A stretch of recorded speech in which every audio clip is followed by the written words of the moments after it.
Looking for a place with its own railroad line, including a Victorian train station? Michael Jackson's Neverland Valley Ranch will soon be on the market, and the sellers think it could fetch as much as $90 million. A Los Angeles real estate firm is hoping to find a buyer for the shuttered 2,600-acre estate, carnival rides and exotic animals not included. Jackson bought the property in Santa Barbara County, California for $19 million in 1987, back when he was at the peak of his fame and fortune. Over the years, he turned the place into a kind of fantasy land for a kid with an unlimited allowance. The zoo featured lions, tigers, elephants, and an alligator pond. And the amusement park included a carousel, bumper cars, and a Ferris wheel. Jackson regularly invited local school kids and other groups to frolic at his private playground. But there was a dark side.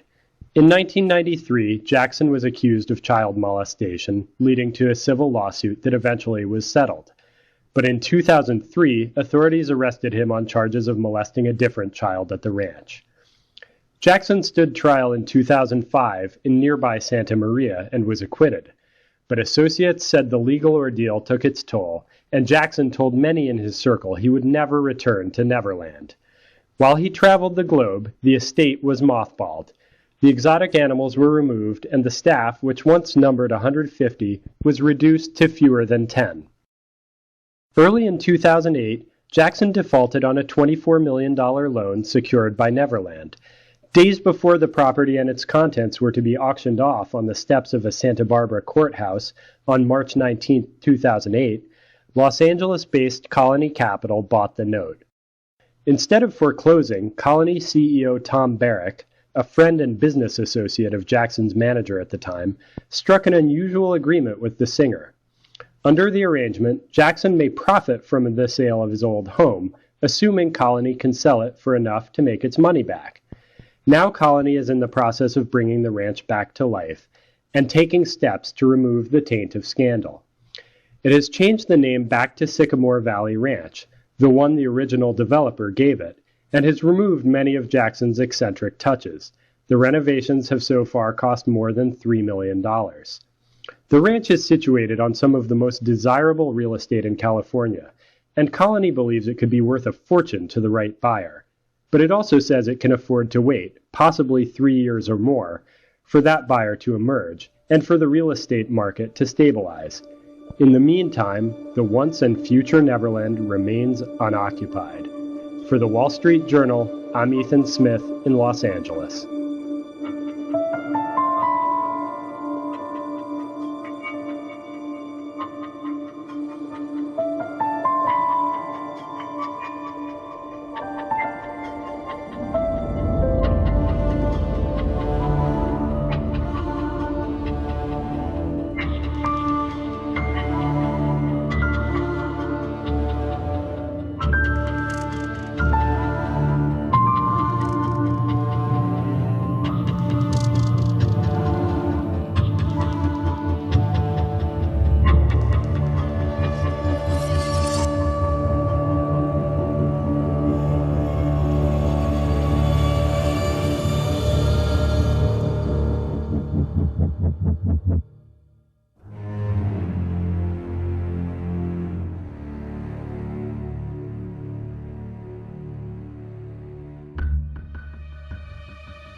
Meanwhile, Colony had been an advisor to Michael Jackson. It eventually took control of the Neverland Ranch, and he's now talking to buyers hoping to do a deal for around $100 million. Here's why. People who are interested in buying a Michael Jackson jacket, it's the same level of interest to a different kind of buyer, those who are interested in buying Michael Jackson's ranch. People said, are you going to turn it into Six Flags? Is it going to become Graceland? It'll be none of those things. It'll either be sold to an individual user, or it'll have some philanthropic purpose that will carry on some of the work that Michael intended for this place to be. Philanthropic purpose that will carry on some of the work that Michael intended for this place to be.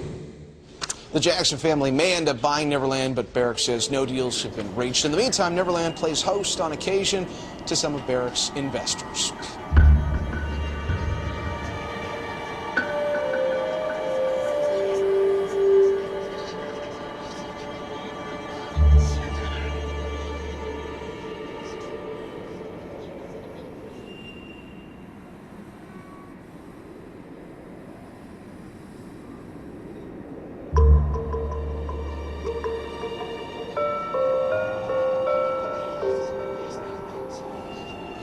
Jelly.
Just about a month before Michael died, Tohme was let go by Jackson and was very bitter about that. And Laka was animating when Tohme completely lost it and said he was going to bring death and destruction, I don't know if it was literally, on to the Jackson family.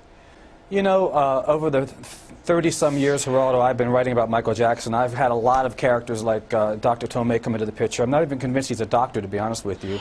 You know, a lot of people have tried to help Michael Jackson, and in the course of it, they kind of get caught up in the millions of dollars that can be made. And the next thing you know, you have to question their agenda. You don't know if they're really working for Michael Jackson or for themselves. This has been a problem in Michael's life for many years. What did Michael tell you that Tohme was doing? He said he's trying to say who I can see and where I can see them, and he said, I don't like it. He had taken over Michael's complete life. He had taken over. Michael was deathly afraid of him. That's an excellent word, deathly afraid. This guy, he just has ways about him that looks like he's, see what he's done, he's jumped this divide between me and my representatives, and I don't talk to my lawyer, my accountants, I talk to him and he talks to them. That's not good. I know it's not good. I don't like it. And I want to get somebody in there with him that I know and trust. I don't know what's in my accounts. I don't know. Oh, that's not good, Michael. I know that's not good. You cannot allow somebody to just be in total control of your life. I totally agree with that. That's why I'm calling you. He was always changing people. In the last 15 years, Michael had one spokesman, then he would have another. He'd have a different group of advisors, then he'd fall out. Though his public stature would have allowed him access to the proven elite in any field, Posner says Jackson brought people into his life in unusual roles. Look at Michael's official spokesman. He's Dr. Tohme. He's a Lebanese who calls himself a doctor, although not a medical doctor. He's a raconteur who's a wonderful storyteller, quite an interesting person. But in December of 2008, he comes out as Michael's official spokesperson.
He was a really, at times, poor judge of people.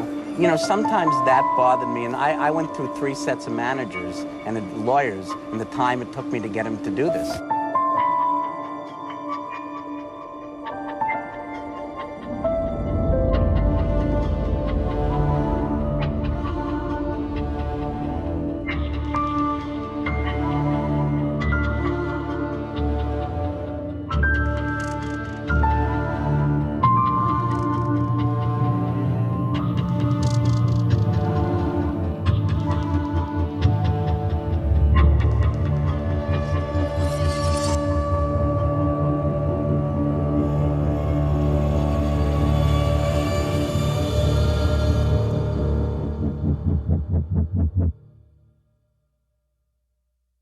As Elizabeth Taylor told Barbara Walters, he's very fortunate to have you in his life. I love him, but he has been hurt by so many people, so many people's advice.